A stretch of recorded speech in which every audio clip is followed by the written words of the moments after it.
नमस्कार, मैं हूं राम प्रकाश राय। रविवार की इस खास बातचीत में आपका स्वागत। संसद के मानसून सत्र में जिस तरीके की घटनाएं हुई, एक जैसे कि मणिपुर को लेकर के प्रधानमंत्री बयान दें, बोलें, इसके लिए विपक्ष को जो है वो अविश्वास प्रस्ताव लाना पड़ा। दूसरी तरफ सत्ता पक्ष ने जो चीज़ें की, किस तरीके से विपक्ष के साथ वो पेश आए, कैसे मणिपुर का मुद्दा छोड़ करके विपक्ष के को जो है वो बाकी सभी मामलों पर घेरने की कोशिश हुई, और इन सब से एक कदम आगे बढ़ते हुए किस तरीके से सांसदों का सस्पेंशन हुआ, ये ज़्यादा चर्चा का विषय बन गया। दरअसल सांसदों के सस्पेंशन को जो है अब वो विपक्ष के आवाज़ को दबाने की कोशिश के तौर पर देखा जा रहा है। रही सही कसर तब पूरी हुई जब सत्ता पक्ष जो है यानी सरकार जो है वो बिल लेकर के आई, जिसमें चुनाव आयुक्तों और चुनाव आयुक्तों के साथ जो बाकी आयुक्त होते हैं इलेक्शन कमीशन वाले, उनको चुनने का जो अधिकार था, अभी तक जैसे जो कमेटी बनाने की बात हुई थी, जिस कमेटी में प्रधानमंत्री के साथ एलओपी यानी नेता विपक्ष जो होगा वो, और इसके साथ साथ सीजेआई उस कमेटी का हिस्सा होना चाहिए थे, उसको लेकर के भी सरकार एक बिल लेकर के आई। और जब वो बिल आया उसके बाद ये कन्फर्म हो जाता है कि किस तरीके से सरकार जो है वो सवालों से बचने के साथ साथ अपना विरोध करने वाले या अपने लिए परेशानी खड़े करने वाले हर नेता, हर व्यक्ति या हर संस्था को कमजोर से कमजोर कर देना चाहती है या फिर पूरी तरीके से उनको खत्म कर देना चाहती है। आज हम इसी बात को समझने की कोशिश करेंगे कुछ और चीज़ों के साथ, कुछ उदाहरणों के साथ कि किस तरीके से ये घटनाएं हुई और कैसे इससे जो है वो आम आदमी भी प्रभावित होता हुआ दिखाई देगा। हम बात करते हैं जो संसद में शुरुआत हुई और जिस तरीके से संसद से सांसदों का निलंबन किया गया, सांसदों को बाहर कैसे भेजा गया। दरअसल सदन के इस वर्तमान सत्र में, जो मानसून सत्र अभी खत्म हुआ है, इस सत्र में देखा जाए तो 5 सांसद ऐसे थे जो सरकार के निशाने पर आए। अब हालांकि अब सरकार को सीधे तौर पर नहीं कहा जा सकता है, क्योंकि ये जो निलंबन था वो चेयर की तरफ से यानी पीठासीन जो अधिकारी होता है उसकी तरफ से होता है, चाहे वो लोकसभा में हो या राज्यसभा में हो। अब इन 5 सांसदों में जो सबसे महत्वपूर्ण निलंबन था वो रहा अधीर रंजन चौधरी का। अधीर रंजन चौधरी चूंकि कांग्रेस पार्टी की तरफ से नेता सदन है लोकसभा में, और इसलिए उनका निलंबन जो हुआ उस पर ज़्यादा हो हल्ला मचना स्वाभाविक था और मचा भी। हालांकि उसके पहले संसद के शुरुआती दौर में ही, शुरुआती सत्र के शुरू होने के साथ ही आम आदमी पार्टी के राज्यसभा सांसद जो संजय सिंह हैं, काफ़ी मुखरता से बोलते हैं, तमाम अलग तरीके के नारे ला करके सरकार को घेरने की कोशिश करते हैं, तो उनका निलंबन होता है। उसके साथ साथ जो निलंबनों की शुरुआत होती है वो फिर 4 सांसद सीधे तौर पर निलंबित होते हैं। वैसे निलंबन का आंकड़ा 5 भी है अगर देखा जाए तो, चूँकि 5वें का जो है वो कमेटी के पास पड़ा हुआ है कि डोरेक ओब्रायन जो है उनके निलंबन की खबरें आई थी। हालांकि वो निलंबन पूरी तरीके से हुआ नहीं है, अभी वो प्रस्ताव भेजा गया है और वो मान के ये चला जा सकता है कि निलंबन ऑलमोस्ट हो ही जाएगा जब सरकार करेगी तो। अब इस पर पक्ष और विपक्ष दोनों तरफ के जो समर्थक लोग हैं वो अपनी अपनी अलग अलग राय रखते हैं। एक तरफ जहां विपक्ष में बैठे लोग जो हैं वो बार बार ये बात कहते हैं कि डोरेक ओब्रायन जो है वो आवाज़ उठा रहे थे, लोगों की आवाज़ बनने की कोशिश कर रहे थे, वो जो मांग जो विपक्ष की थी उसी पर वो बात कर रहे थे। दूसरी तरफ जो सत्ता पक्ष के समर्थक हैं वो सीधे सीधे इनके ऊपर मिसलीडिंग का जो मिसबिहेविंग का आरोप लगाया जाता है वो लगा रहे हैं। तो ये एक अलग बहस है, खैर उसमें हम नहीं पढ़ते हैं। अधीर रंजन चौधरी का निलंबन होता है, संजय सिंह का निलंबन होता है, राघव चड्ढा का निलंबन होता है, सुशील रिंकू जो आम आदमी पार्टी के हैं उनका निलंबन होता है। तो ये जो 5 निलंबन यानी 4 निलंबन और 5वें का प्रस्ताव, ये जो 5 निलंबन है ये पूरी तरीके से वो लोग हैं जो बार बार मांग उठा रहे थे कि प्रधानमंत्री सदन में आए और मणिपुर पर अपनी राय रखें, देश के सामने मणिपुर में जो हालात हैं उनकी सच्चाई सामने लाना चाहते। तो इस वक्त इस वजह से वो नारे लगाने से लेकर के तमाम काम कर रहे थे, जिनको अमर्यादित की श्रेणी में रखते हुए, असंसदीय की श्रेणी में रखते हुए और उनको बाहर करने का काम सत्ता पक्ष की तरफ से या चेयर की तरफ से किया गया। वहीं अधीर रंजन चौधरी का जो सस्पेंशन था उसको लेकर के जो हो हल्ला की जो बात कर रहे थे वो और ज़्यादा इसलिए हो गया क्योंकि उन्होंने प्रधानमंत्री नरेंद्र मोदी के साथ नीरव मोदी का नाम जोड़ा। अब कहा यह जा रहा है कि नीरव का जो अर्थ होता है वो शांत होता है, और अधीर रंजन चौधरी इसी संदर्भ में नीरव का इस्तेमाल कर रहे थे। पर सदन ने नीरव मोदी का नाम प्रधानमंत्री के साथ जोड़े जाने को लेकर के इनको निलंबित कर दिया, सस्पेंड कर दिया। सवाल ये उठता है कि अगर उन्होंने नीरव मोदी का नाम लिया भी तो क्या प्रधानमंत्री के साथ नीरव मोदी का नाम ले लेना असंसदीय हो गया? क्या नीरव मोदी यानी जो इस देश का पैसा लेकर के भाग जाए, जो आम जनता की गाढ़ी कमाई लेकर के भाग जाए, उसको लेकर के अगर सत्ता से सवाल पूछा जाए तो वो असंसदीय हो गया? ये उदाहरण हम पहले भी देख चुके हैं कि किस तरीके से अडानी का नाम आते ही सत्ता पक्ष जो है वो हो हल्ला मचाने पर आ जाता था, सत्ता पक्ष जो है उसका विरोध करने लग जाता था। अरे भाई, अडानी का नाम आखिर संसद के अंदर क्यों नहीं लिया जा सकता? अडानी को लेकर के सवाल आखिर संसद के अंदर क्यों नहीं पूछा जा सकता? अडानी के मामले को लेकर के प्रधानमंत्री से लेकर के वित्त मंत्री तक सीधे सीधे सवाल क्यों विपक्ष नहीं उठा सकता है? ये अपने आप समझ से परे है। आखिर क्यों ऐसा होता है कि विपक्ष के वो नेता जो मुखरता से बोलते हैं, जनता की आवाज उठाते हैं, उनको बाहर का रास्ता दिखाया जाता है। जिस तरीके से राहुल गांधी अडानी के मामले पर लगातार बिल्कुल पिन पॉइंट किए हुए थे कि प्रधानमंत्री से सीधा सवाल पूछ रहे थे, वो सारी चीज़ों को छोड़ करके लगातार सवाल पूछ रहे थे हिंडनबर्ग की रिपोर्ट आने के बाद से कि प्रधानमंत्री से, तो उनके साथ क्या हुआ ये हम सबने देखा। किस तरीके से मानहानि के एक मुकदमे में उनको सजा दिलवाई गई, उनकी संसद की सदस्यता रद्द कराई गई, और कैसे जो है सजा होने के साथ 24 घंटे के अंदर उनकी संसद सदस्यता रद्द कर दी गई। फिर उसके बाद उनका सरकारी बंगला खाली करा लिया गया, और अंततोगत्वा सुप्रीम कोर्ट के आदेश के बाद जब संसद उनके सांसदी बहाल हुई तो आखिर वही 24 घंटे का फॉर्मेट क्यों लागू नहीं हो पाया, किस तरीके से लागू नहीं हो पाया, इसको लेकर के ऑलरेडी देश जो है, देश के तमाम लोग सवाल पूछ रहे हैं सोशल मीडिया के माध्यम से। तो ये चीज़ें हो जाती हैं। अब संसद में ये जो घटनाएं हुई, जो सस्पेंशन हुआ, क्योंकि संसद का नियम है, संसद के भाई अपने अपने जो हम तमाम संसद की कार्यवाही में सुनते रहते हैं कि जब कोई विरोध करता है तो उसके सापेक्ष नियम लगा करके करता है कि नियम फला के अंतर्गत हम इस चीज़ की मांग कर रहे हैं, नियम फला के अंतर्गत हम उस चीज़ की मांग कर रहे हैं। तो उसके अधीन लगे हाथ में ये जिक्र कर देता हूं कि वो कौन से नियम है जिनके माध्यम से इनको बाहर का रास्ता दिखाया गया। लोकसभा में ये जो नियम है वो 374 ए होता है। उसके तहत सांसदों को जो है वो सत्र चलने तक निलंबित किया जा सकता है, ये चेयर का अधिकार होता है। वहीं राज्यसभा में ये जो नियम है वो 255, 256 जो नियम है उसके अंतर्गत ये निलंबन का कार्य होता है, और वो भी वहां पर भी चेयर के द्वारा ये किया जाता है। इन्हीं के हवाले दे करके, इन्हीं नियमों के साथ जो है, इन्हीं नियमों का हवाला देते हुए ये कार्यवाहियाँ हुई हैं। पर सवाल जो है, ये कार्यवाहियाँ होने के साथ साथ अब जब संसद का सत्र समाप्त हो चुका है तो ये सवाल लगातार उठ रहा है कि आखिर विपक्ष की आवाज़ को दबाने के लिए और क्या क्या किया जाएगा, सरकार और क्या क्या करेंगे, सरकार यानी प्रधानमंत्री नरेंद्र मोदी। क्योंकि लगातार इस चीज़ को लेकर के चर्चा चलती रहती है कि सत्ता में बैठे केवल 2 लोग हैं जो सरकार चलाते हैं, प्रधानमंत्री नरेंद्र मोदी और अमित शाह। इसके अलावा बाकी कौन मंत्री है, क्या मंत्रालय संभालता है, ये शायद लोगों को याद भी नहीं रहता, क्योंकि हर जगह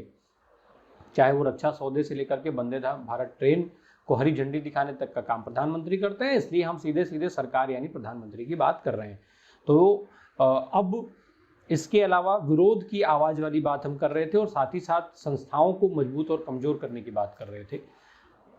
चुनाव आयोग के 5 सदस्यीय बेंच ने, जो अभी वर्तमान समय में चुनाव आयुक्तों को चुनने की, जो मुख्य चुनाव आयुक्त और मुख्य चुनाव आयुक्त के साथ बाकी आयुक्तों को चुनने की जो प्रक्रिया थी उसको लेकर के जब सवाल उठाया गया था, जो वर्तमान प्रक्रिया थी उसको लेकर के जब सवाल उठा था, तो सुप्रीम कोर्ट के 5 जजों की बेंच ने ये फैसला दिया था कि एक ऐसी कमेटी बनेगी जिसमें प्रधानमंत्री होंगे, नेता प्रतिपक्ष होंगे, और उनके साथ साथ सीजेआई उस कमेटी का हिस्सा होंगे, और उनकी संस्तुति पर मुख्य चुनाव आयुक्तों और बाकी आयुक्तों की नियुक्ति जो है वो राष्ट्रपति करेगा। इस चीज को लेकर के सुप्रीम कोर्ट ने यह भी कह दिया था कि फिलहाल जो वर्तमान प्रक्रिया है वो तब तक जारी रहेगी जब तक सरकार इसके लिए कानून नहीं बना लेती। सरकार ने कानून बनाने का काम किया, सरकार इस सत्र में बिल लेकर के आई, पर इस बिल में एक बड़ा खेल हुआ। दरअसल इस बिल में खेल ये हुआ कि जिस जगह पर प्रधानमंत्री, नेता प्रतिपक्ष और सीजेआई का नाम होना चाहिए था, वहां पर प्रधानमंत्री, नेता प्रतिपक्ष और प्रधानमंत्री द्वारा रिकमेंड किया हुआ एक कैबिनेट मंत्री कर दिया गया, यानी सीजेआई को यहां से बाहर निकाल दिया गया। सीजेआई अब मुख्य चुनाव आयुक्त और बाकी आयुक्तों की नियुक्ति वाली कमेटी में नहीं रहेंगे। अब ये चीज पास हो गई, बाद कानून, और कानून के बाद फिर आजादी। आजादी इसलिए कि वो जिसे चाहेंगे वो मुख्य चुनाव आयुक्त बनेगा, सरकार जिसे चाहेगी वो बाकी आयुक्त बनेंगे। क्यों? क्योंकि बहुमत उनके पास रहेगा। भाई अकेले अगर नेता प्रतिपक्ष हो भी तो वो क्या करेगा, जब 2 आदमी ये रहेंगे एक वो रहेंगे। बात तो वहां पर सेट है कि भाई अब वहां पर हम इसी चीज का जिक्र मैंने शुरुआत में किया था कि जो भी विरोध करेगा उसे हम संसद से बाहर निकाल देंगे। तो अब जो विरोध की आवाज है, विरोध की आवाज जहां से भी उठेगी उसको दबाने का काम सरकार कर रही है। जैसे सीजेआई के साथ हुआ व्यवहार, जिस तरीके से विपक्ष के साथ व्यवहार हुआ, ये सारी जो प्रक्रियाएं हैं, ये जो पूरी सरकार की कार्यशैली है, ये ना केवल सरकार बल्कि जो तमाम सिस्टम के साथ जुड़े हुए लोग हैं उन सब पर सवालिया निशान लगाती है। अब अभी जो मानसून सत्र हुआ, जिस तरीके से विपक्ष के साथ व्यवहार सदन के अंदर हुआ, इस पर भी तमाम तरीके के सवाल उठ रहे हैं। स्पीकर्स की जो भूमिका है, चाहे वो लोकसभा की बात हो या राज्यसभा की बात हो, दोनों जगह पर उनकी भूमिकाओं को लेकर के सवाल उठाया जा रहा है। जब दरअसल ये जो सवाल है वो इसलिए उठाया जा रहा है कि जब भी विपक्ष के नेता बोल रहे थे तो अधिकतम समय जो कैमरे का फोकस था वो चेयर की तरफ रखा जाता था, जबकि वहीं इसके उलट जब सत्ता पक्ष के नेता बोलते थे तो उनको पूरा पूरा फोकस दिया जाता था। ऐसा ही तब हुआ जब प्रधानमंत्री बोल रहे थे और वो मणिपुर को लेकर के उनको बोलना था, पर जब वो 1.5 घंटे तक लगातार बोलने के बावजूद भी एक बार भी जब उन्होंने मणिपुर का नाम नहीं लिया तो पूरा विपक्ष जो है उसने वॉकआउट कर दिया। अब सदन से जब विपक्ष वॉकआउट कर रहा हो उस तक की फुटेज दिखाने की जरूरत नहीं समझा गया, उस फुटेज को भी देश को नहीं दिखाया गया। तो हालांकि विपक्ष के वॉकआउट का असर ये हुआ कि प्रधानमंत्री को मणिपुर का नाम लेना पड़ा जब उन्होंने 5 मिनट 30 सेकंड जो है मणिपुर के ऊपर बोला। उसमें भी कुछ कॉन्क्रीट नहीं बोला, मणिपुर को पर क्या हालात हैं, क्या होना चाहिए या क्या सरकार कर रही है, इसके बारे में उन्होंने कुछ नहीं बताया, पर मणिपुर का जिक्र कर लिया। तो वॉकआउट जैसी महत्वपूर्ण चीज को भी जो है वो कैमरे से दिखाने का काम नहीं किया गया। इस तरीके की चीजें जो है, ये जो कार्यशैली है वो संदेह पैदा करती है और संदेह के घेरे में लाकर के सरकार को और स्पीकर्स की भूमिका को खड़ा कर देती है। तो अब ये जो एक तरफ जिस तरीके से विपक्ष की आवाज को दबाया जा रहा है, विपक्ष की आवाज को दबाना यानी आम आदमी के आवाज को दबाने की बात हो जाती है, क्योंकि जो सरकार भले ही आज ये बात कह देती है कि हम 140 करोड़ जनता को रिप्रेजेंट कर रहे हैं, ठीक है, पर आप 140 करोड़ जनता की आवाज नहीं है। 140 करोड़ जनता में से जितने लोग वोट देने का अधिकार रखते हैं उन सबने आपको वोट नहीं दिया है, उन सबने आपको चुनने का काम नहीं किया है। ठीक है कि सरकारें बहुमत से चलती हैं, बहुमत आपके साथ है, पर बहुमत आपके साथ होने का मतलब ये बिल्कुल भी नहीं हो गया कि 100% लोग आपके विचारों से सहमत हैं, आपकी नीतियों से सहमत हैं, आपकी जो योजनाएं, जिन योजनाओं की आप बात कर रहे हैं और उनको पूरा करने का काम नहीं करते, उसके बावजूद भी लोग आपको वोट दे रहे हैं, ऐसा नहीं है। एक मेजॉरिटी पोर्शन ऐसा भी है, एक बड़ा पोर्शन ऐसा भी है जिसने आपको वोट नहीं किया।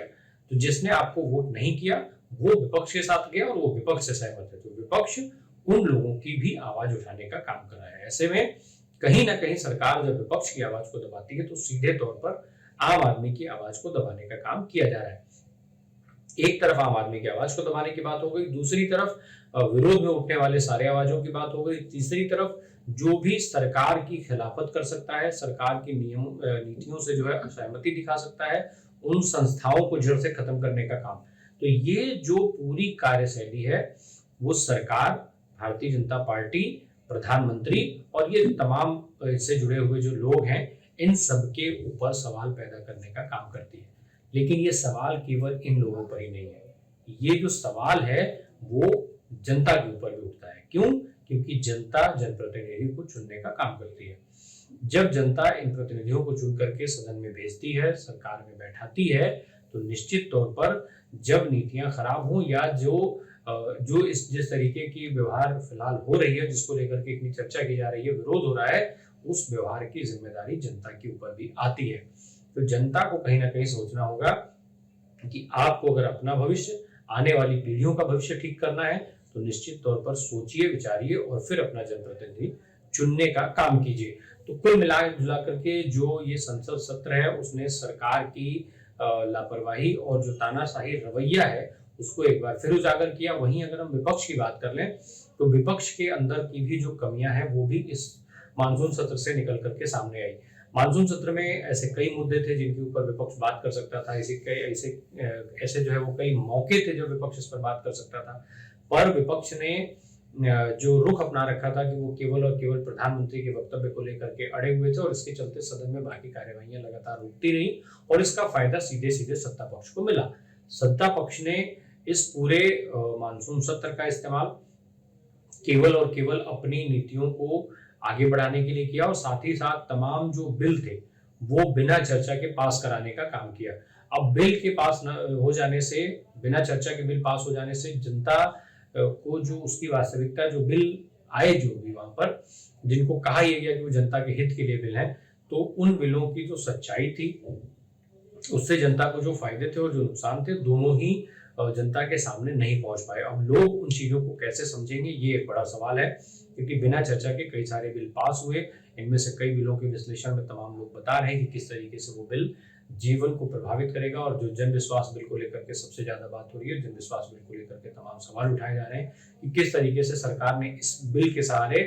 व्यापारी वर्ग को लाभ पहुंचाने के लिए नकली दवाएं बनाने तक का लाइसेंस एक तरीके से उनको जारी कर दिया। तो ये जो सिस्टम पर सवाल है, ये हम सबके लिए महत्वपूर्ण है। ऐसे में अब जरूरी ये है कि एक तरफ जहां सत्ता पक्ष को इन सारी चीजों के बारे में सोचना होगा, वहीं विपक्ष को भी विरोध करते समय ये ध्यान रखना होगा कि हमें जनता की आवाज भी उठानी है, बजाय अड़ियल रुख के। अड़ियल रुख को छोड़िए और जनता की आवाज उठाइए, ताकि सरकार के खिलाफ, सरकार के पास जो नीतियां ऐसी हैं जो जनता के लिए हितकारी नहीं है या जनता के लिए नुकसानदायक है, उनका विरोध सरकार कर सके और विपक्ष कर सके, और लोग उस विरोध को समझ सके, लोग उन चीजों के नुकसानों को समझ सके और भविष्य में उनको ध्यान में रख करके निर्णय ले सके। तो ये जो सारी चीजें हैं वो इम्पोर्टेंट हो जाती हैं आम आदमी के जीवन से जुड़ करके। तो ऐसे में अब आने वाले समय में जो जिम्मेदारियां हैं वो कहीं ना कहीं जनता और विपक्ष की ज्यादा है बनस्पत सरकार की, क्योंकि सरकार सत्ता में है, वो अपनी नीतियों को लगातार आगे बढ़ाती हुई देखी जा रही है। किस तरीके से वो जो चाहते हैं वो पूरा कर लेते हैं, वहीं जनता की आवाज जो है वो एज इट इज रह जाती है, दबी की दबी रह जाती है। तो ये जो सवाल हैं, अब वो उनके जवाब फिलहाल जनता को ही देना है, क्योंकि आने वाले साल में लोकसभा के चुनाव होने हैं। अगले साल जब लोकसभा के चुनाव होंगे तो निश्चित तौर पर सरकार से लेकर के विपक्ष तक के जो तमाम सियासी दल हैं वो अपनी अपनी नीतियों के साथ आप तक पहुंचेंगे। तब जनता को ये ध्यान रखना होगा कि किस तरीके से उन नेताओं तक पहुंच बनाई जाए, या उन नेताओं को समझने की कोशिश की जाए जो आपके मुद्दों को समझने की बात करें, जो आपसे आपके मुद्दों पर वोट मांगे, जो आपसे मुद्दों की चर्चा करें, बनस्पत उन नेताओं के जो तमाम भावनात्मक मुद्दे, चाहे वो धर्म को लेकर के हो, जाति को लेकर के हो, सांप्रदायिकता को लेकर के हो, इन मुद्दों को लेकर के आपके पास आते हैं, चुनाव होता है, और फिर जिस तरीके के परिणाम आते हैं वो हम सब देख चुके हैं। तो अब जाति, धर्म और सांप्रदायिकता से ऊपर उठ करके विकास की बात पर वोट करने की बात होनी चाहिए, वहां तक सोच पहुंचे। आने वाली पीढ़ियों के साथ किस तरीके से उनका जो भविष्य है उसको मजबूत बनाने का काम किया जाए, बेहतर बनाने का काम किया जाए, उस पर वोट होना चाहिए। तो अब ये जो जिम्मेदारियां हैं कहीं ना कहीं सरकार और विपक्ष से आगे निकल करके जो है वो लोगों तक आ गई हैं। और इन सारी चर्चाओं के बीच में जो सवाल मेरा पहले था कि विपक्ष को लेकर के, विपक्ष की जो आवाज है उसको दबाने के लिए सरकार और कहां तक जाएगी, विरोध में उठने वाले आवाज को दबाने के लिए सरकार और क्या क्या करेगी, ये जो सवाल है वो एज इट इज है, और हो सकता है कि भविष्य में इसके उत्तर हम लोगों को मिल पाए। धन्यवाद।